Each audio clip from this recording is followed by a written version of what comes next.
welcome to another edition of Right on Rangers Live, coming at you, bottom of the ninth inning, 5-5.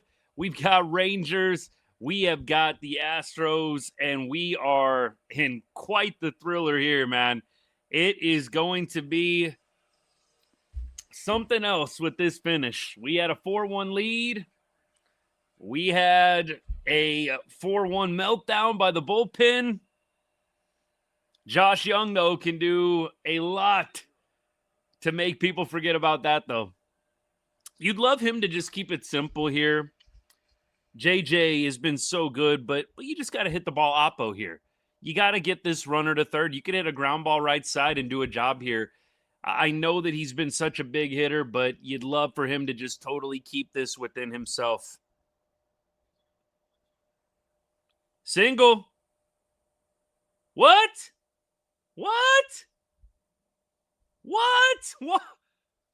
Why? Oh, I know that they're...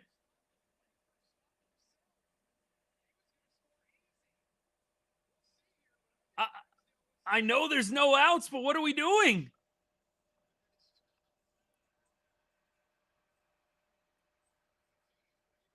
He's not even looking. Oh, he didn't even look. He had his head down the whole time. Oh, he did look. I saw his eyes pop up for a second. What are we doing?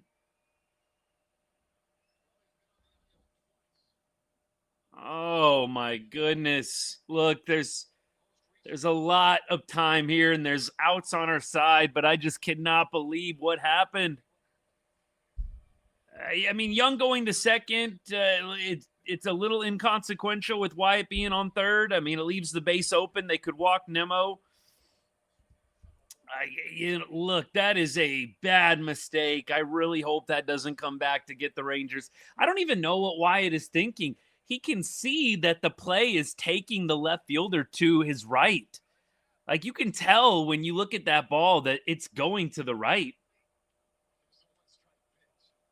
Oh, my goodness. Let's go. Nimmo's going to get it done. I got a feeling here. Nims is going to get it done here. Come on, baby. I hope that it wasn't like an injury or something crazy like that. I really do. Here's the pitch. Brandon Nimmo over Hader's glove and up the middle. The Rangers are going to win this one 6-5. They walk it off after a 4-1 lead. Brandon Nimmo sneaks it over the glove of Josh Hader, and the Rangers are going to go into the All-Star break with a series win. They are going to still have a shot at the Silver Boot. Crazy enough. It's looking a little bleak at this point, but you go into Houston and you have a shot. You have a fighting shot at the Silver Boot still. Right. Oh, it skims off Hader's glove. Oh, it skims off the glove, baby. That is wild. What an AB from Nimmo against a tough lefty and Josh Hader. Wow. I am so glad that Wyatt Langford base running gap did not come back to bite them.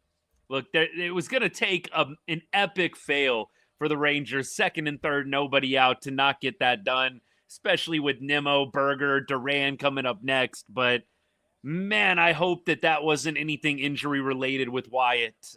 They were talking about it on the broadcast. I really hope there wasn't any injury issue there. Wyatt, running, accelerating from second to third.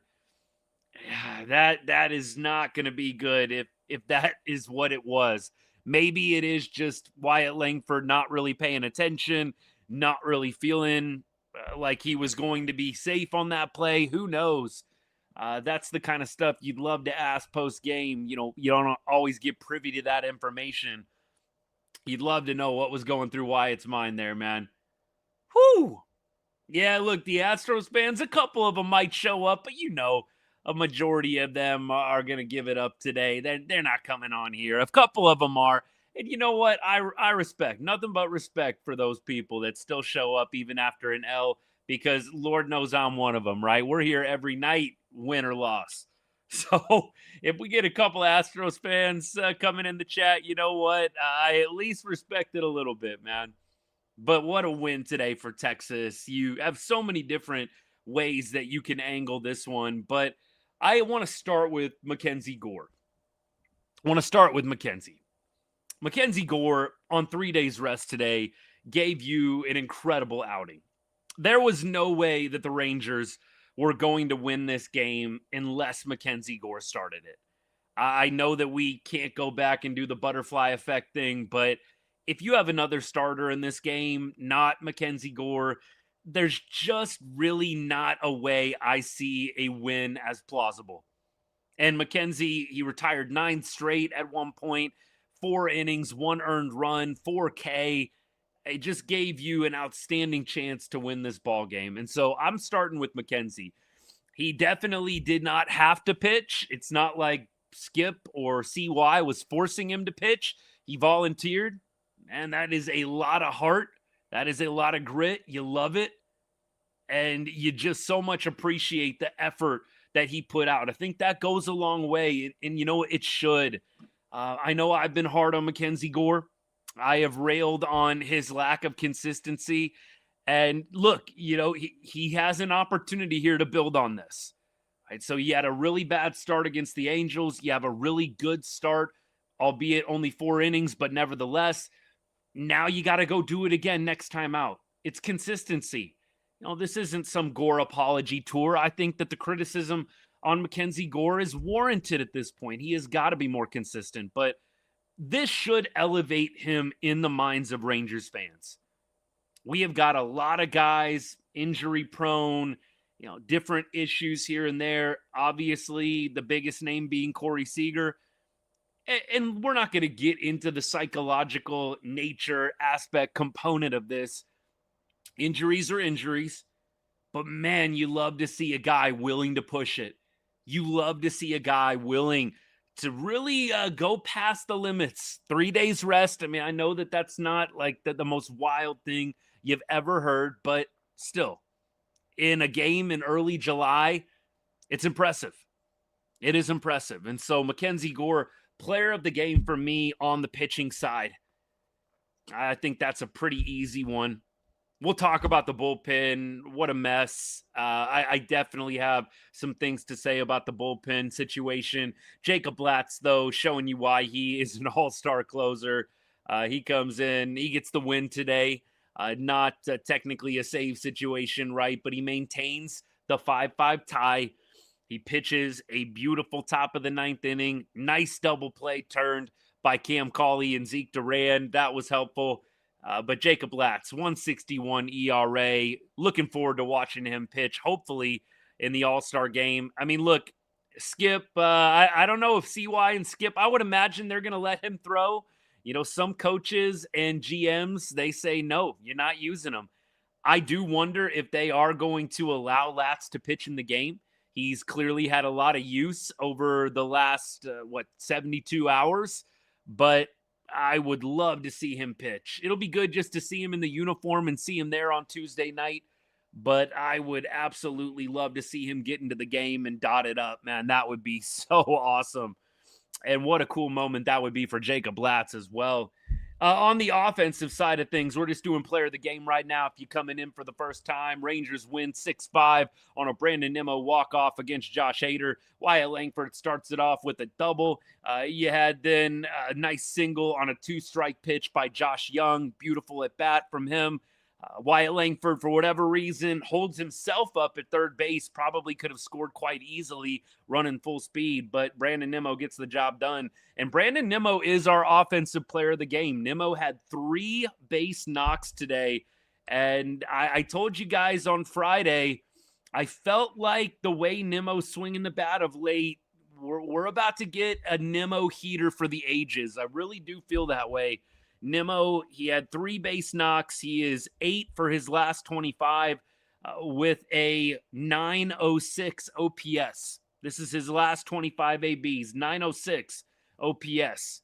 Homer, 5 RBI in his last 7 games. I really do think that Nimmo is going to go on one of those legendary heaters, and he has been prone to do that. Mets fans will tell you that too. He can go cold, but when Brandon Nimmo gets hot, look out. it almost is for him probably a little disappointing that the All-Star break is coming up. When you're going well like Brandon Nimmo is right now, you do not want to have any cool down time at all. Justin, you're at the game. That's so sweet, man. I can only imagine the electricity in the building walking off the Astros, man. You just can't beat it, man. You can't beat it. Good stuff. Really good stuff. There's other positives. There's other guys to talk about as well. But MacKenzie Gore on the pitching side, Brandon Nimmo on the offensive side are players of the game for today. Nimmo, of course, with the walk-off single to win it. Oh, man, where do we go from there? First of all, I'll say what's up to all you guys. Thank you for the comments. I'm going to do a lot of reacting to what you guys have to say. We sometimes get off on our tangents, but I want to hear what you guys have to say about this one. Rangers are in first place. They were going to be in first place regardless, right? But the Rangers are in first place heading into the All-Star break. We'll refresh the standings, try and give you a little bit of an update here. Mariners did win today, so they will maintain their position. Rangers are 49 and 47. Astros are 3 games out. So the Rangers have a 3-game cushion above Houston, a 1.5-game cushion above the Mariners going into the All-Star break. Let's do it, man. Here at Right On Rangers, we cover everything Texas sports and all sports in general, but we put a big emphasis on the Rangers during the MLB season, and we thank you for choosing Right On Rangers for all of your Texas Rangers content. Drop a comment, drop a question. If I miss it and you really want to make sure that your voice is heard, please feel free to copy and paste again. I will most certainly try and get to everything of substance, man. Have I heard rumors of us interested in Skubal? Bubba, no, I have not. But Skubal is kind of just rumored with almost every contending team. So, no, but I haven't heard anything really crazy. A Luis Arraez trade would be fun. I think that you would probably slot him right into the second base spot and then allow Zeke Duran to be a little bit of a free roamer all over the field. I think that would probably have to be the plan. Of course, he'll play some shortstop, I'm sure. What do you do with Nicky Lopez? It's tough, man. You guys know, big Alejandro Osuna fan. He barely played this series. There's going to be some guys, unfortunately, that you really like and guys that have been producing that are going to be odd men out. It's definitely going to be a little bit of a squeeze, a little bit of a roster squeeze for some of these dudes, unfortunately. 1.5 games ahead of Seattle. Matt, what's good, man? What's good? I love it. I'm glad it's not a half game. I like the 1.5 games. Always tough when you're coming out of the All-Star break. Some teams just pick up right where they left off. For some teams, it's a bad cool down. We'll have to see how the Rangers respond, but it's nice to have that 1.5 games chunk. Nimmo talking right now. I'm going to turn it up real quick.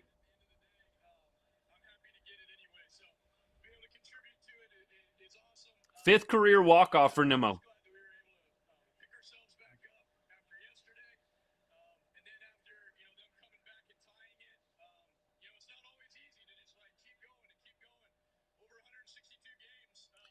Talking about the resiliency, I totally agree.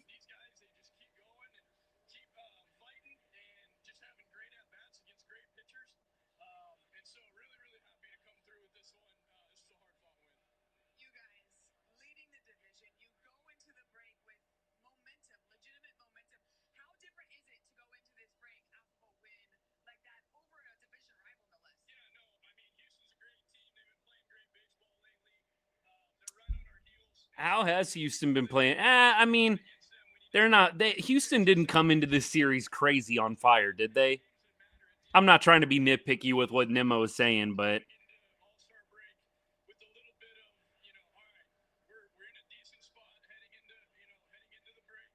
we're definitely buying. I mean, this win, I don't know what CY is really going to need beyond beating up on the Astros right before the All-Star break. Didn't they do this last year too? I'm pretty sure last year they beat the Astros right before the All-Star break as well, didn't they? H-Town General, I said earlier in the show, respect to you, my guy. I appreciate that you showing up even after a tough loss, man, because we are cut from the same cloth in that way. We're showing up, win or loss. Respect to you, my guy. Respect to you. All right. Jared doing a little post-game show. We'll lock back in when Skip gets on the mic. I feel like I've already got a few notifications. Skip must be doing an interview right now. Maybe the Beats are talking to him, or maybe he's at the podium already. So we'll lock back in when Skip goes on. Yeah, I don't know if I'd say the Astros were playing really great baseball coming into this series. I believe we talked about 5-5. I mean, they were 5-5 basically, right, going into the series. So that to me is definitely interesting. Considering where everybody is at right now in the AL West, you've got really pretty much every team either playing mediocre or poor right now, right? The Rangers are 5-5 in their last 10. The Astros are 4-6. The Mariners are 4-6. The A's are on a 9-game losing streak, man. Feels like the A's always do this. Like they play around at the top of the division for a while, and then they just go on like this epic meltdown losing streak. It's exactly what the A's are doing right now. They've lost 9 in a freaking row. You got to be kidding me. 9 L's in a row, baby. You always can have it worse. You can always have it worse, man. That's what I'm learning right now looking at this. Hey, look, beyond that, though, you also have the Angels 2-8 in their last 10. Everybody in the division right now, I wouldn't necessarily say is playing, outstanding baseball. But look, the Rangers, you get in the series win over the Astros. You beat up on the Angels. You won back-to-back series, and that's a beautiful thing. You can't ask for anything more than that. So maybe instead of 5 of their last 10, we can talk about 4 of their last 6. Rangers have won 4 of their last 6 ball games. You take that, and you take that every time. Props to Gore on 3 days rest, Brian. Gore was my pitching MVP. I mean, look, he was very, very good today, albeit only 4 innings from him, but you needed it. You needed every bit of those 4 innings. If Gore wouldn't have thrown today, I don't really see a pathway to victory for Texas. Anything can happen. This is a weird team that has frequently won games when you fully expect them to lose. Frequently this year. If you've watched most games this year, you know exactly what I'm talking about. So Gore today, all the credit in the world to him. Now, I know that there's going to be some pushback. It's one start. I know there's some people that still aren't huge fans of MacKenzie. All I'll say is this. He earned respect in my book today. 3 days rest is not, some wild, crazy thing to do. I mean, guys did it a lot back in the day, and you don't see it very much anymore, but it's not some impossible feat. But it was something that he obviously organically thought of. Hey, just send me out there on 3 days. I just won't do the bullpen thing that I usually do. I've got the All-Star break coming up. Hey, I love the fire. I love the energy. I love the willingness to put yourself and your body on the line a little bit, going out of your routine to help the team win. You got to give MacKenzie all the credit in the world there. Hey, Ethan, I'm glad you were right. I'm glad that y'all were right on this. Gore pitching with a little bit of fire today. Maybe that's what's needed. I'm sure, look, he's on social media.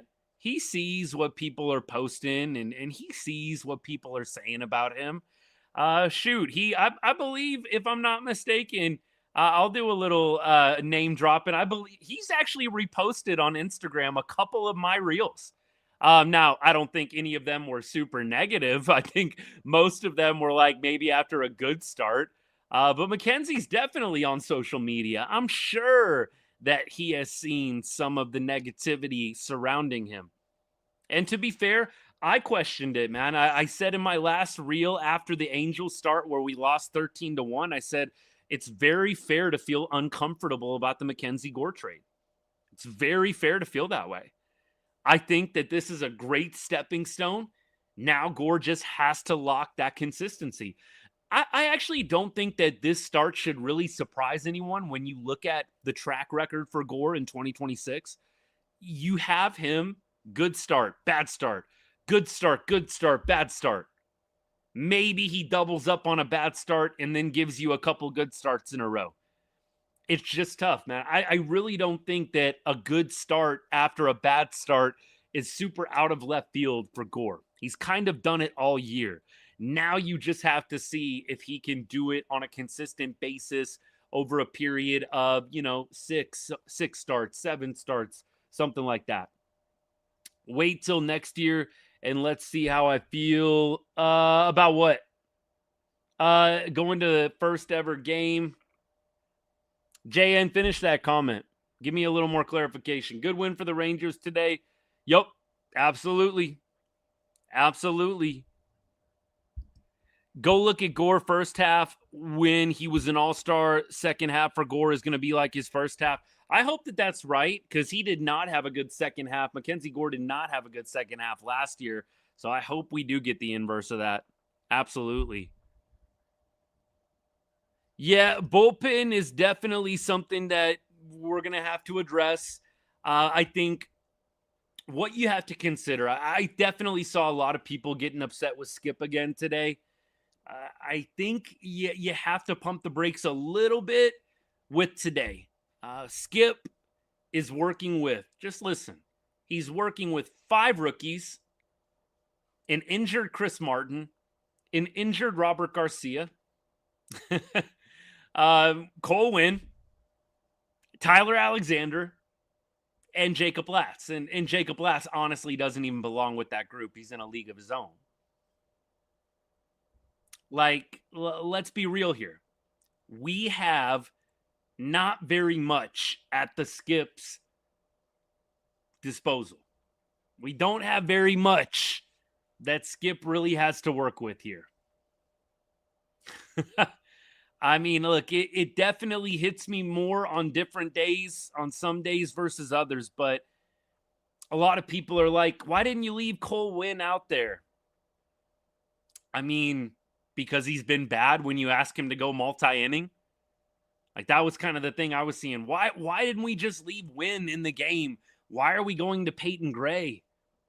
Well, it's because Cole Winn has not been great when you ask him to go multiple frames.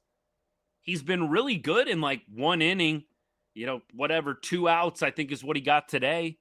And injured Junis as well. Thank you. So I do think today is not a day to nitpick Skip's bullpen management. And it's kind of a day to just sit back and just say, wow, like there's not a lot to work with. Some days I do think, there's definitely room to criticize Skip and how he manages the pen. Today felt like a survive and advance day, and it kind of just felt like a day where it's a little bit of a crapshoot. Maybe Robby Ahlstrom has it. Maybe he doesn't. Robby Ahlstrom didn't have it today. Got a little unlucky on that one bunt, which, look, probably was going to go foul, if not fully foul, if not for that little clod of dirt. I don't know if y'all saw that replay. That was wild. But then, Robby gives up the double or whatever, the very next hit or the single. Robby just didn't have it today, but did get a little unlucky, in my opinion, with that one base knock. Peyton Gray didn't have it today. I'm glad that he got out of the inning, but he was not sharp today, and Peyton Gray has not been super sharp in his last several outings. These guys are all rookies. Ben Peoples, I got to say, coming to Ben Peoples' defense, man, that pitch that Cam Smith took out for the 5-4 lead, that pitch was like perfectly painted on the outside corner. Like, that was a slider that Cam Smith threw a bomb with power. I feel like the Peoples home run is a total tip the cap moment. You tip the cap. A slider painted on the outside corner, pulled for a home run. I just don't really hold that against Peoples too much. There are some times where it's just like, it's better hitting. That was better hitting to me. That was way better hitting to me there than just Peoples throwing a meatball over the heart of the plate. You can't paint it much better than what Peoples did to Cam Smith. And credit to Cam, he takes it out of the ballpark. I do think Peoples looks good. I'm not too worried about him, even with the home run today. I mean, I know people cherry picking the box score. He gave up a bomb, man. He gave up the go-ahead homer. Watch the pitch that he gave it up on. There's no way that pitch gets taken out for a home run 9 times out of 10, not even 5 times out of 10. That's a 1 in 10 at best. 1 in 10 at best if you replicated that pitch and that swing. Why was Higgy bunting with first and third, one out? Might have been a little safety squeeze. I was wondering that myself, Darnell. Might have been a little bit of a safety squeeze. Big win for sure. Peoples has looked good, Jay, and I'm with you on that too. I thought maybe you're trying to get the runner over to second there, and maybe you're having whoever was on third. Darnell, I forget who was on third. But I kind of thought maybe they're trying the safety squeeze. Hey, if Higgy actually bunts it well, we're going to go. If it's a bad bunt, which, I mean, look, Higgy's not great with bunting, man. He couldn't get either attempt down. He's just not a great bunter. Awesome home run by Higgy, though. Let's segue to that. I don't know how much longer Higgy really has on the roster. I think in a perfect world, you have Higgy in the Jansen contract, and you keep Higgy and you keep Diaz. I just do not feel great about Danny. I know he's starting to do some things.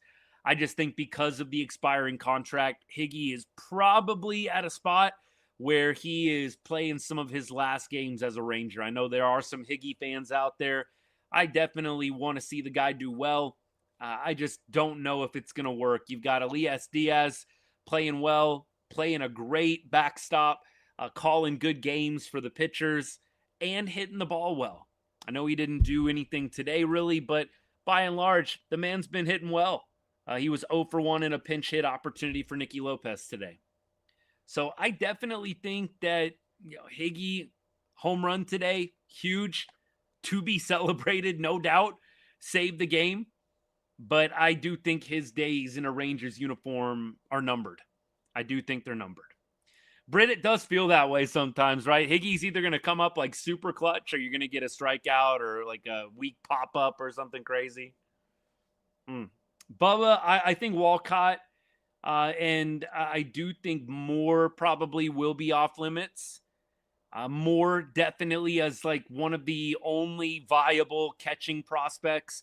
I know Cooper Johnson has, kind of bounced around a little bit. I think they got rid of him and then they brought him back. Cooper Johnson's down at the AAA level right now. Yeah, I don't think they'll trade Moore. I do think they might trade Scarborough. Scarborough pitched yesterday or today. It was today. Yeah, this morning. For me, at least, this morning in the Futures game, pitched a scoreless inning. I do think they might deal Scarborough. I don't think he's untouchable. I think if they were able to get the right thing, they might deal him. He's probably still 2 or 3 years away from competing. I don't think they're going to trade Walcott. I think they really like the idea of Walcott coming up. And with Corey Seager and the health issues, I think you've really even more so accelerated this idea that Walcott probably needs to be contributing sooner rather than later. Absolutely. I do think that you have a number of options, but the fact that Corey can't stay on the field, I do think is signaling Walcott, if he comes back well from the injury, is probably going to be expected to contribute next year. I think, time will tell, and we'll see how he bounces back when he comes back at the end of the summer here or whatever, whenever he's set. I think it's within the next month or so, isn't it? I forgot the last timetable that I saw on that, but yeah, with Corey kind of not being completely reliable with the availability, I do think they're going to hold on to Walcott. Do I believe the Corey Seager trade rumors? Not really. Not really, for the reasons that I've already said. I don't think there's any team that would take Corey Seager right now. I don't think there's any team that would take Corey Seager right now. I just am trying to really rack my brain for the scenarios, like which teams would be willing to take him on, knowing that you've got a player who's injury prone. He's injured right now. He's not healthy right now. It's been like multiple different injuries. I don't know what GM in their right mind would want to trade for Corey Seager right now. And I don't say that to be disrespectful. I just think the facts are the facts. Let's just be logical here. I think Corey Seager is going to get thrown around a lot for clicks and, for taps, whatever you want to call it. I think a lot of different websites. I think Underdog was who put it out today or yesterday. Corey Seager, possibly, could be a name that you move. Just like the very vague posts that are kind of like unsubstantiated, like no sourcing. Of course, Corey Seager is an interesting trade discussion, but I just don't know what GM would really want to take on Corey Seager right now. Could see the Yankees. I couldn't, just because he's hurt. I don't think any GM wants to take on Corey Seager's contract with the injury that's currently going on, back injury, and with the injury history. Yankees maybe, but I think you have to assume full health. I don't think even the Yankees are touching Corey Seager without him being fully healthy. We keep going. Would I have Latz pitch in a tie game instead of walking him? I like the move to walk him. I think Latz kind of played around a little bit there, didn't he? You had him throw 2 high pitches, and then he walked him. So I think they played that at bat right with Jordan and Latz. I don't think there's any reason to push it in a tie game. If you have a 3-run lead, maybe you push it a little bit more, but I think that they did the right thing walking Latz after he was not nibbling. Jordan was not nibbling on any of the out-of-the-zone pitches. Giants are your trade team for Seager. Man, I don't think he would be wanting to go there. They better get that figured out. I wonder, they're probably on the no-trade list, Ethan, don't you think? Former Dodger Corey Seager, you think he wants to go play for the Giants? They're probably one of his 8 teams. I would not want to go play for the Giants right now. And you figure, I wonder how it works. Like, can he change those 8 teams, or does he have to ride it out the entire time? I would think he's able to change those 8 teams that he's not allowed to be traded to. Maybe I'm wrong on that, but I would think, yeah, you're probably going to have Giants on that list. Maybe not. But I don't think there's a lot of GMs trying to take Corey Seager right now, guys. Hate to break it to you. Jordan Alvarez should have been intentional walk every single at bat this series. I mean, the Rangers finally caught on at the end of the series. Maybe we shouldn't pitch to this guy. Maybe it wouldn't be the best idea in the world to pitch to this guy. Yeah, I think that they figured it out this game. I was actually with Baxic. If you would have had Jordan Alvarez come up with the bases loaded, I probably would have done the Barry Bonds. I probably would have walked him to make it a 4-2 or 4-3 game, whatever it was. I actually thought Baxic was spot on there. Bases loaded, Jordan up. I think you're taking the run and you're taking your chances there. I actually thought that was the right move. Absolutely. Appreciate all you guys that are just joining. We're just talking Rangers beating the Astros today, winning the weekend series leading into the All-Star break. A lot of good stuff to talk about that we've already talked about. Feel free to drop a comment, drop a question. Thank you for the people that have already followed or subscribed. If you haven't followed or subscribed yet, please hit that follow button, hit that subscribe button. This is what we do pretty much every day. We're going to be taking a little bit of a break here with the All-Star, right? I don't think I'll do a live for the All-Star game, just being real with you guys, unless Jacob Latz pitches and it's some crazy performance. I don't know. I don't anticipate going live until the Rangers start up some games again. Maybe I'll do a live like on the eve of the next game. I think they play next on Friday, right? Maybe I'll do like a preview live or something like that Thursday night. But I'll take a few days off for sure. Appreciate all you guys. Braves after the break in Atlanta. That's who we have next. Got you. If Seager comes back, who gets demoted to AAA? Probably going to be, it's going to be one of 3 guys. And I think this would be the order that I probably would think that it goes. And again, this is a true testament to my ability to not be biased here. I do think Osuna is probably the number 1 candidate to get demoted. I see the writing on the wall. He really didn't play this weekend. You had some opportunities, I think, where you could have maybe split him and Carter. Like, Carter started Friday night. I think they could have started Osuna on Saturday. I think that would have been more than fair considering where Carter is at right now. He's had some nice hits over the last couple of days. And trust me, no one's happier than me to see that.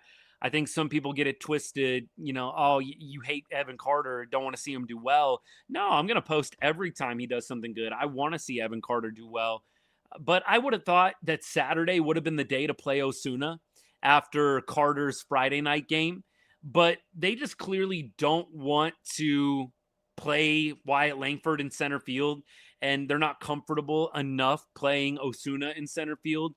I just think writing is on the wall. Osuna is probably going to be the demotion when Corey gets back. We'll come back to that in just a sec. Skip talking right now. 4 days.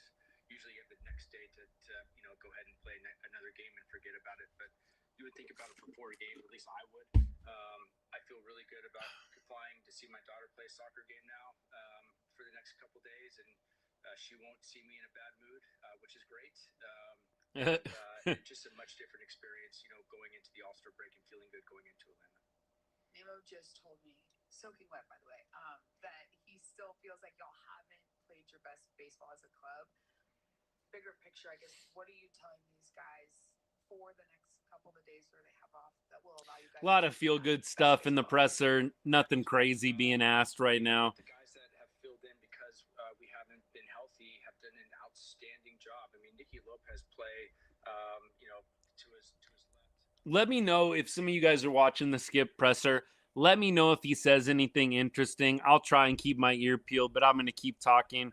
So Osuna, I think when Carter comes back, probably is the number one guy to go down. Cam Cauley would be number 2. I think they're going to keep Cam up for a number of reasons.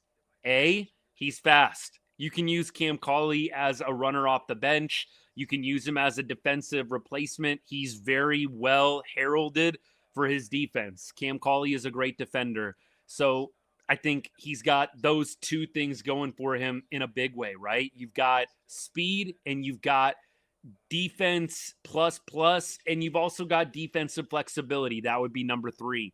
You can play him in center field. You can play him at second base. You could play him at shortstop if you had to. You could probably play him at third base if you have to. He played some third base down at Round Rock this year. You can really play Cam Cauley all over the yard. Alejandro Osuna, look, as much as I love the guy, he can play 2 positions, maybe 3 if you add in right field. He's an outfielder only. I don't think the club trusts him at first base. They would probably rather play Joc at first base over Osuna if they want to give Berger a day off. And so I think it's going to be, first of all, Osuna. And it's sad because Osuna doesn't have anything to prove at the AAA level. He has nothing to prove at the AAA level. The only thing that would be helpful is if they actually committed to making him a multi-positional player and playing some first base. Last time they demoted Osuna, they said that they were going to have him learn first base, and then he played it like 2 times. Josh Smith played first base the same amount of times as Osuna did. Didn't make a lot of sense. So I think they should actually use this opportunity. Let Osuna learn a different position. If you're a outfielder and you're left-handed, the only position you can play are the 3 out there in first base. Like, if you're not a pitcher, all you can play in the major leagues is first base and outfield. I think he's got to develop a little bit of first base know-how. I don't think he's going to be a Gold Glover overnight, but I think he's got to develop a little bit of first base know-how so that way you have the opportunity to plug him into different places in the lineup. I do think he is first on the chopping block, though. You're not going to demote Carter. Carter's the distant third. I just think this organization and this coaching staff is looking for any reason to keep Evan Carter up on the big league club. I think Evan Carter would have to go on some massive decline in order for the Rangers to demote him. And I know I still feel like it would probably be a good thing for him. You saw what he looked like today against lefties. He just looks so lost. He's clearly hitting the ball well this weekend against righties, which is great. I still don't think it would be the worst thing in the world, but I'm glad that he's getting hits, and I'm glad that he's figuring it out at least against righties, because for a time, Evan Carter wasn't even doing that. And so I don't see the club demoting Carter unless it gets really bad against righties. I do think that he will be up, and the Rangers will look to continue to use him in that platoon role. And look, as we were talking, you have the opportunity to play Cawley in center field on the days where Evan Carter is going to be benched because of a lefty starter.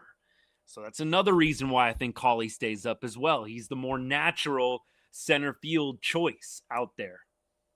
I love Alejandro Osuna. You know, my dad is visiting this week, and we were watching the game today, and they showed Osuna at different times throughout the game. And you know what I love about Alejandro? It kind of like almost on the level of what MacKenzie Gore did today, not on the field, but the decision like to help the team. I love that every time you see Osuna, literally every time you see Osuna, there's never any pouting. Remember how we would always complain about like Jonah Heim pouting? Josh Smith, he probably got a little pout to him as well, doesn't he?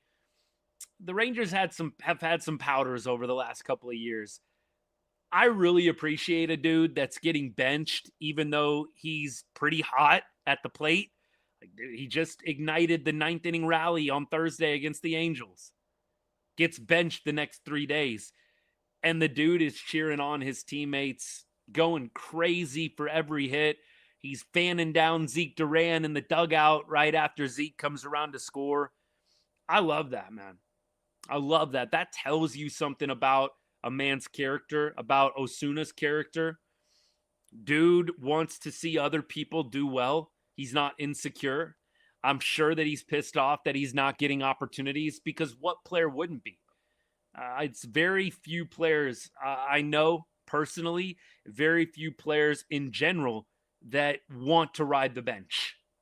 I mean, look, yes, there are guys that know their role. They sign on. Hey, you're going to be a depth platoon piece. Okay. Osuna, being the young guy that he is, I don't think that's his mindset right now. I don't. And so, look, I feel like you probably will get the send down to Round Rock. Knowing this team, though, he'll probably be back sooner rather than later, because Lord knows, right when somebody else gets healthy, somebody else has to have an ailment pop up out of nowhere. So I don't think Osuna, if he does get demoted, will be down for very long. CY needs to go get a bat. I do agree with that 100%. CY going to get a power right-handed bat would be my preference. I do think the order of operations is going to be bullpen, bat, starter. I do think CY will be in the starting pitching market. I do not think that he is going to be satisfied with what he has seen so far in the first half. I mean, look, MacKenzie Gore, he definitely could help quell some of that by pitching really strong coming out of the All-Star break. But you still have to bet that MacKenzie Gore is not going to have a meltdown in October. If you're feeling good about Gore, you better be sure that that is going to be something that's long-lasting. I really feel like the Rangers would be wise to go out and not necessarily get a Scooble, but go out and get a guy that consistently is going to give you 5-6 innings, 3 earned runs, 2 earned runs, and just be a solid staple for you down the stretch on the back 9 of the season. Seager will play a couple of games and then be out for the season with surgery on his back. I'll knock on wood for that one, my guy, but man, I don't know if Corey is going to be able to come back and be a contributor this year. I mean, look, we know how this goes. Evan Carter obviously dealt with back issues a ton. We know how this goes. Back issues are not something that you can really mess around with or like push through. It's so debilitating when you have back pain, when you have back spasms. I'm not counting on Corey Seager really being available nonstop the rest of the year. And so I wonder if the Rangers are going to lean a little bit more infield help, whether they go and get a utility guy, whether they go and get, somebody who plays a set position. I'm telling y'all, on the Giants, a lot of us are talking about a rise. We kind of discussed this the other day, right? I mean, there's some other players on the Giants that have my attention. I'd like to see Casey Schmidt become a Texas Ranger over Luis Arraez. I don't know what Schmidt is going to cost. Casey Schmidt, if you don't know the name, 280 average, 19 bombs. Wouldn't that lead the team? Would that be the team lead? Casey Schmidt, 19 bombs. What does Berger have? Berger's not at 19, is he? Berger's at 16. So if Casey Schmidt got traded to the Rangers today, he would be the team leader in home runs. 50 RBI. Would that lead the team as well? Casey Schmidt? No, it would not. Berger has 58. So Casey Schmidt is a guy that can play all around the yard. I'd like to see the Rangers go after a player like that. I don't know if they would be willing to trade him, but I would like to see a guy like Casey. Yeah, Lee would be another guy on the Giants. Again, a lot of attention right now going to Luis Arraez, and rightfully so. I mean, he's a good bat. Jung Lee would be absolutely another dude. If Casey Schmidt and the price is too high on what you would maybe have to do to trade for him, Jung Lee would be another infielder. He's batting .306, 5 bombs, 33 RBI. He's got 100 hits on the year. I'm sure that probably is up there among the tops. I don't know what Josh Jung is at for his hit total. Josh Jung's at 100 hits as well. So, I mean, Jung Lee would probably be team lead in hits at this point. Now, the only thing is, what are the contracts on like Jung Lee and Casey Schmidt? How controllable are they here? Let's see if I can figure it out. Looks like Jung Lee has an opt-out in 2028, but he's not a UFA until 30. Now, the only thing about Lee is he's making a good chunk of change, man. Jung Lee is making about $23 million a year. So that would be taking on some salary, right? The Rangers have room to do it without going over the threshold. And look, even if they don't play baseball in 2027, you still have the 2028, 2029. Now, let's go to Casey Schmidt and let's see if we can figure out what his control level is. So Schmidt is ARB1 in 27. So you've got 3 years left, really, of each player.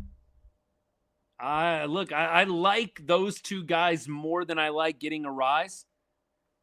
Arraez, I'm not going to complain about, but I'd love to see the Rangers think a little bit more long-term. I think it's going to be hard with the potential strike next year. I'm not sure how much the Rangers are going to want to take on more multi-year contracts, but man, it would be nice to go get another infielder that could really shore things up. You know, we love Nicky Lopez here at Right on Rangers. I know a bunch of y'all love Nicky Lopez. I just don't know if what Nicky's doing is sustainable or not. Nicky, if you're watching, please prove me wrong, my guy. I'd like the Rangers to go and be proactive. I always say this every year. Be proactive. Don't just assume, hey, Nicky Lopez, Nicky Knox is going to be doing this all year long. You know, Zeke Duran, he is going to be swinging out of his shoes all day long. You know, all season long. I don't know. For me, I would like to see them shore up a little bit of infield. They're going to be expensive, but they could afford Arraez. They could afford a number of different players. You're still going to be under the threshold. I think they're like $30 million under the threshold right now, under the luxury tax. I believe they're 30 million under, if I'm not mistaken. I will try and look that up just to give you guys an accurate number here. But the Rangers, as of right now, are at 206. So you've got about $35 million to play with before you go over the threshold. So this idea that the Rangers, they can't go over the luxury tax, they've got about $35 million in space before they hit the luxury tax.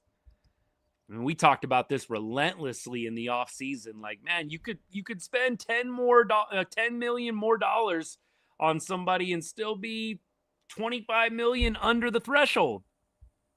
My thoughts on Ben Peoples are positive. I don't hold the home run today against him too much.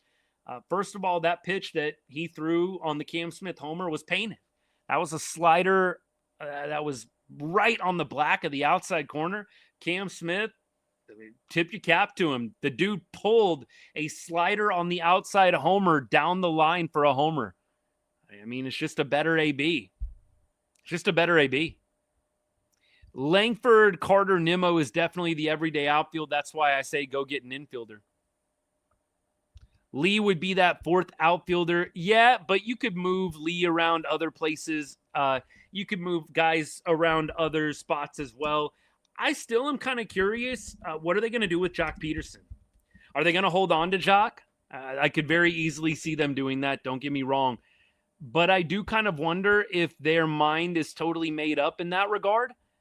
I think Joc might be a guy that is still getting shopped around a little bit. Could be totally off base there, but I would imagine they are at least trying to gauge what the value is, what the market is for Joc.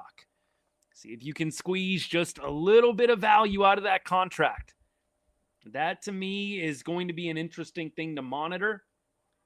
If you were to trade Joc, that would open things up for another outfielder, because theoretically you could DH Nimmo a little bit more, especially, to give him a little bit of a break. It's not like he is quite as injury prone as some of the other guys, but you could really use a little bit of DH flexibility.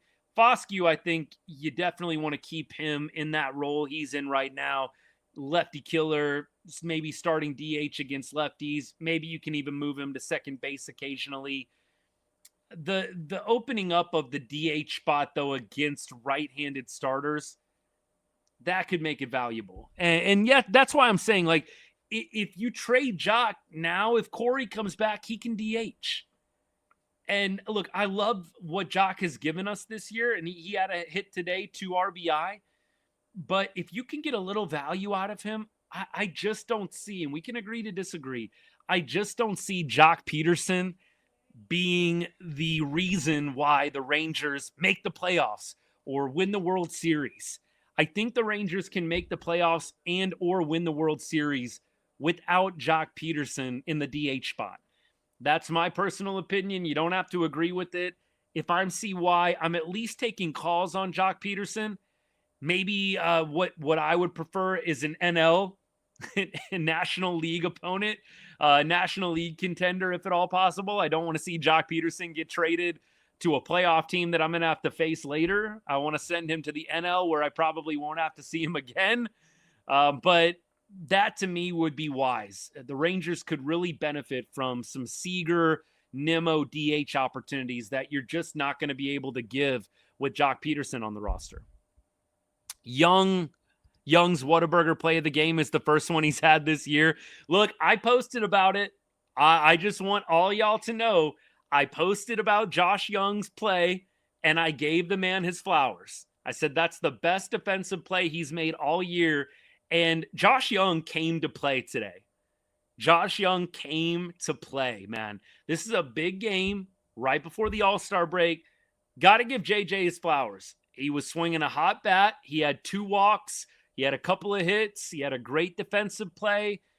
Got to give JJ the credit today for his performance. No doubt. And, as I always say about every player, even the ones I criticize, man, I know there's some people, I know there's some Rangers fans, they don't like certain dudes, and it almost pisses them off to see them do well.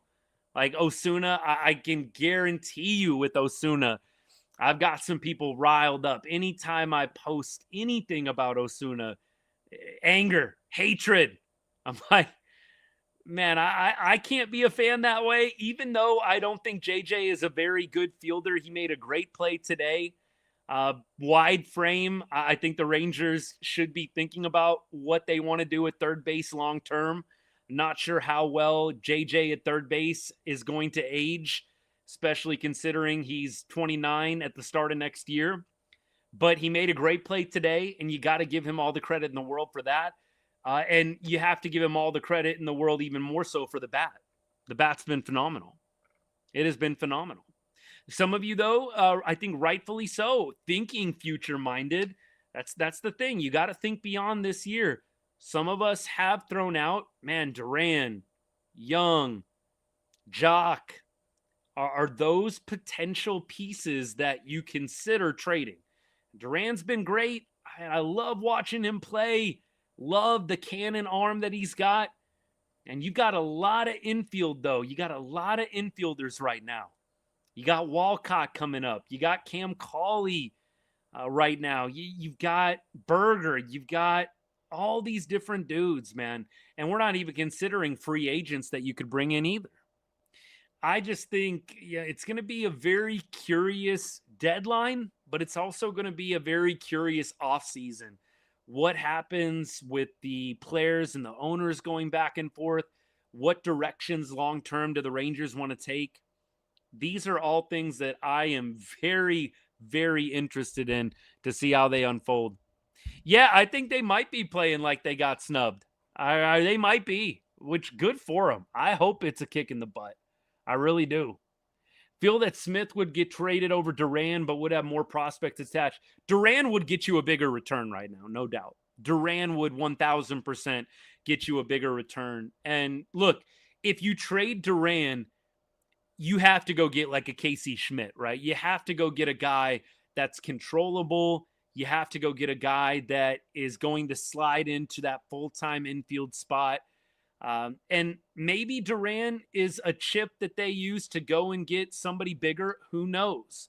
I'm not necessarily on team trade Zeke, but I do think you have to have in your mind, is what Zeke is doing sustainable over a number of years? Or is he really hot right now? And maybe it's an interesting concept to sell high. This is something you have to do as a front office all the time. It's the same thing with JJ. Do we think that JJ going into close to his age 30 season is going to continue to really produce well with the bat, really still be solid for you down there at third base?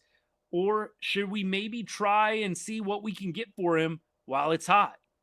These are all things you have to consider. That's why I don't really feel the need to trade for a bat with long-term. Yeah, I mean, look, it's the biggest thing for me is the strike that's coming up, man. You really don't want to trade for somebody with multiple years of control. You don't play baseball most of 2027 and you kind of wasted it. That would be tough. And that's why I do think this offseason is going to be tricky. It's going to be a tricky offseason, no doubt. Hey, look, tomorrow, Home Run Derby.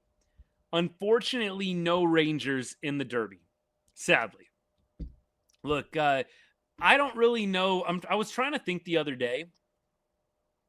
What was the best Texas Rangers Home Run Derby performance after Josh Hamilton?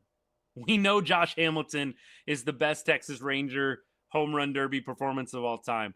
You know, I was really trying to think about what's the next best one after that. What's the next best Texas Rangers Home Run Derby performance? I know Josh Hamilton is the best. That is obvious. If you didn't know that, you really got to get with the times here. You got to do your Texas Rangers history studying a little bit harder. Sierra? Yeah, I can remember Sierra's. I can remember. That's a good one. I feel like the last ones, like Dolly kind of flamed out. Seager, when he did it, he kind of flamed out. Chris Martin, that's a good one, Zach. Chris Martin, yeah, that's a home run derby show every day, basically, every time he comes in. Juan Gonzalez might be in there. Like, okay, just cutting to the chase with you guys. Like, you guys know I like to post, like, old clips once a day, like usually like a kind of a this day in Rangers history. I've been doing that over the past couple of weeks for sure. Everybody's going to post the Josh Hamilton one tomorrow. And I was kind of just wanting to do like, hey, the ham bone is obviously never going to be touched. I don't think any Ranger player, past or present or future, is ever going to touch ham bone. But what's the next best one? That's what I was trying to figure out. Cruz, okay. I am very curious about this. I'm going to do my research, and this is the one I'm probably going to post. Like, again, Hambone, rightfully so, gets all the love. I want to show some love to one of the Rangers that had a really good home run derby. Maybe they didn't win, but it was good. It was entertaining. They had a good number of bombs, and they can definitely have a little bit more respect, hopefully, in the eyes of Rangers fans as a result. Appreciate you guys. Beasley, there you go. Should they call Winston back up in September? Maybe, yeah. I think roster expansion is going to be interesting, who they decide to call up. I think, yeah, that could be a dude for sure. Corniel, there's a number of different potentials. Absolutely. Varland from the Blue Jays would be pretty awesome. Not going to lie. JSN, great win for sure. Pen, yeah, look, I think Rangers' number one priority is getting the pen figured out. Number one priority. Fix that pen. Tomorrow, again, home run derby. Tuesday, all-star game. Maybe we'll see Jacob Latz. No hitters, unless there's a really late scratch. No hitters in the all-star game, unfortunately. I really wish that at least one of them would have made it, man. But no hitters from the Rangers in the All-Star game, sadly. Unless there's a very late scratch and JJ or Ezekiel Duran find a way. But we'll be watching for Jacob Latz. Hopefully he'll have like some kind of epic save opportunity. I mean, look, I don't know who else is dominating the AL. I wish I kept up with every single closer in the league. It's hard enough keeping up with all the Rangers. Chapman is probably number one, yeah. Chappie's probably one. And then Latzy is two. So maybe Chappie would be your ninth inning guy. Yeah, you're probably right. But I think you could easily go Latz in the eighth. Wouldn't that be fair? Chappie in the ninth, Latz in the eighth. That might be the double barrel lefty situation down after the trade deadline. That could be interesting. Do the Rangers go get Chapman again for one last ride? That could be potential, man. Cade Smith for the Guardians has 28 saves. Brian Baker has, for the Rays has 25. There's guys with more saves, but the whole package, I don't know. Chapman return, I definitely would not mind. I know he would drive us a little nuts at times. But Chappie, I would be all for. Be all for getting him back. Think Teodo will make his debut at all before Martin is back? I do think Moses, they'll find a spot for Teodo to debut. I really do. I think Teodo will find his way in the mix, either maybe in a mop-up duty situation. I've got to think they're going to try and find a soft landing for Teodo. Okay, John, Teixeira, Blaylock, Fielder, A-Rod, all Rangers with notable performances in the Derby. I'll have to see which one I think would be the best, because I definitely want to do kind of an alt post tomorrow. We all know that the Hambone posts are going to be going like crazy. And if you've been following the show, you know Josh Hamilton is my favorite Ranger of all time. Look, that was just peak Rangers baseball for me, the Hambone days. Obviously, winning in 2023 was great. But, man, that 2008 summer was just so special for me. I was in college at the time, and I came back to Arlington during the summers to work and hang out with all my high school buddies, and we would go to Rangers games just nonstop in 07, 08, 09, and those were just some of my favorite memories at the ballpark with friends, man. So we've all got our favorite for whatever reason, and Josh Hamilton is not like a crazy favorite Ranger to have, but yeah, I'm definitely looking forward to reliving his moment back in 08, but I want to show some love to another Ranger, or maybe a couple that have also had some notable performances. Gonzalez won it in 93. I was like, what year? I know Gonzo won it. So, John, your money. I was like, what year was that? I could have sworn that Gonzo won it one year. Long gone, baby. That might be the throwback, John. That might be the throwback right now. I might have to go pull that footage, do some YouTube magic, and see if I can dig that up. Maybe MLB has it archived.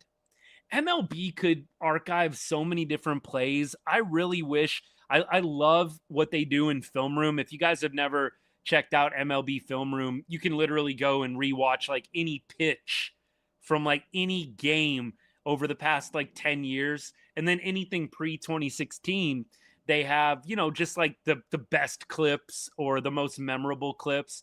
I really wish they would go back like through all the years, maybe going back to like, you know, I know they probably can't do it for maybe games in like the 40s and the 50s, maybe even in the 60s. But I kind of wish like from 1970s, 1980s on, if they could find a way to get all of that footage into the Film Room database, I would love that. 1989 and 93. There we go. There we go. You guys are doing the homework for me. I love it. I appreciate you doing the Lord's work right now. Red Sox going to be buyers. Okay. I know they had won like 7 or 8 in a row. I didn't realize it was like 9 or 10. Either way, look good for them. Isn't it crazy? I want to go back to this. I kind of want to end the show on this. By the way, I won't be doing a lot of streaming during the All-Star break. I'll tell you this. If Jacob Latz comes in and does a phenomenal job in the All-Star game, I'm not saying for sure, but maybe I would do a live for that. I'm not going to do an All-Star game live. It's just, I got to go with what I'm passionate about. I don't really have a super strong desire to talk about an All-Star game where the Rangers don't even have any offensive players in it. That's just me. You know, I love baseball. I'll watch the game, but, you know, if there were 5 Rangers starting like what happened in 2023, I'd probably feel differently. But with only Jacob Latz representing the team, it's kind of crazy though when you think about it, isn't it? Like the Rangers are in first place and have 1 All-Star. It's kind of wild. Like I think that's kind of rare, isn't it? I mean, I don't know. Maybe there's other first place teams right now that have only 1 All-Star. Maybe like the Rays. I know the Rays are in first place. Maybe they only have 1 All-Star. But it's kind of wild. Let me end on this, though. Think about the Phillies and think about the Red Sox. The Phillies and the Red Sox early on in the season were really bad. And they were in a very tumultuous period in their season. And they made 2 very difficult decisions. The Phillies fired their longtime manager, and the Red Sox fired a very renowned manager in Alex Cora that many people in the league believe is going to be able to get his pick of jobs whenever the next cycle comes around. Red Sox right now are half game out of a wild card spot, and the Phillies are up 2 games in the wild card race. These are both basically playoff teams. And so why am I bringing this up? Both of those teams made tough decisions. They pivoted quickly, and they're reaping the benefits and the dividends of that. And so what I've always connected that with, I remember doing this at the beginning of the season. I would love to see our front office have that kind of proactive approach. You know, with the needs that we have, don't sit back. Don't expect guys that are killing it, crushing it out of nowhere this year to keep it up. Hope that they do, but don't let hope be your major strategy. Imagine, you know, if the Phillies or the Red Sox would have done that. Maybe it would have worked out great, but they decided not to have hope be their main strategy. They made a tough decision. They pivoted, and it paid dividends. And so I hope that the Rangers, when they look in the mirror and they look at the different spots that they are clearly needing to improve in, right? Be honest about it. Make the tough decisions. Do what's best for the team as a whole, even if it's going to ruffle some feathers. You think Alex Cora getting fired ruffled some feathers? Remember all that drama in Boston? You think there's a bunch of drama right now with the Red Sox a half game out? Like, you just sometimes needing to do what's tough and what's difficult to have the most and the maximum amount of benefit for the team. And so I hope the Rangers, in their tough decisions that they have to make, have a similar mentality. Don't shy away from the tough decision if it truly benefits the team.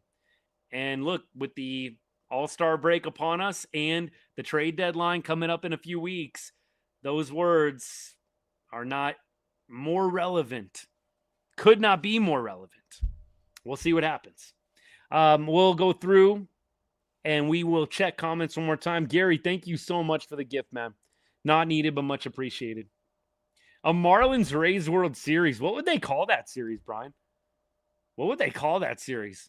The Sunshine Series? It is the Sunshine State, isn't it? The Sunshine Series. The Subway Series was what, back in 2000 when Mets and Yankees played in the World Series? Sunshine Series, baby. Landon Gore was huge, I agree. Brian, he was on 3 days rest. He was pitching on 3 days rest, so they pulled him early. All right, y'all. I am going to be off for the day. I'll have a video out to you guys probably later today. I'll have other videos out as well throughout the week. I may do some bigger picture things, maybe some stuff around MLB as well. I think I've talked to you guys. I'm always going to make sure Rangers are covered, but I'm going to try and, branch out just a little bit with big things around baseball. I hope you guys understand. I definitely am a fan of the game, and I love the Rangers, and you're always going to get the Rangers stuff from me, no doubt. But occasionally I'm going to branch out a little bit and talk about some big stories going on around the game. I hope that you'll support. Definitely love my team and always will. It's right on Rangers for a reason. I say that all the time, but I will 1000% be expanding the horizons a little bit. During the season, it's going to be mostly everyday Rangers stuff, but occasionally All-Star break's kind of a nice day to do it. I'm going to mix it up a little bit. Great win today, Nate, 100%. Great win today. Brandon Nimmo, my offensive MVP. MacKenzie Gore, pitching MVP for today. Man, they were great. Nimmo had 3 hits. Gore gives you 4 innings, 1-run baseball, 4K, stepping up big. It's awesome. College football, yes, I'll be doing college football stuff. I'll be doing NFL stuff. Some NBA, man. Look, I think I've told you guys, NBA, I love watching the Mavs, and I'm a big fan of basketball in general. But NBA will probably be my minority one in terms of the videos. But college football, NFL, MLB, those are my true sweet spots. And basketball's definitely in that mix too. But honestly, it's just hard in football season with both the Cowboys and the Longhorns being covered here on the channel. It is hard. The Mavs sometimes, I think, get a little thrown by the wayside. And look, it was easy to do last year because the Mavs were not good. But I'm hopeful the Mavs will be a little bit more competitive this year. Fingers crossed. We'll see what happens. But I appreciate all you guys. Thanks for supporting the show. And look, hope you guys have a great week ahead. You'll definitely hear from me with some videos here and there. I'll probably look to go live. I'm going to say, let me look at the calendar here if I can. I think that Thursday is the day before Rangers get back in business, right? Friday is Rangers Braves. So maybe Thursday night we do a little, second half preview show. I think I did that last year. So I'm going to see if I can do a little second half preview show Thursday night. And then Friday we'll be back in business with our usuals. All right, guys. Have a great rest of your Sunday. And as I always say to end every show, God bless and go Rangers.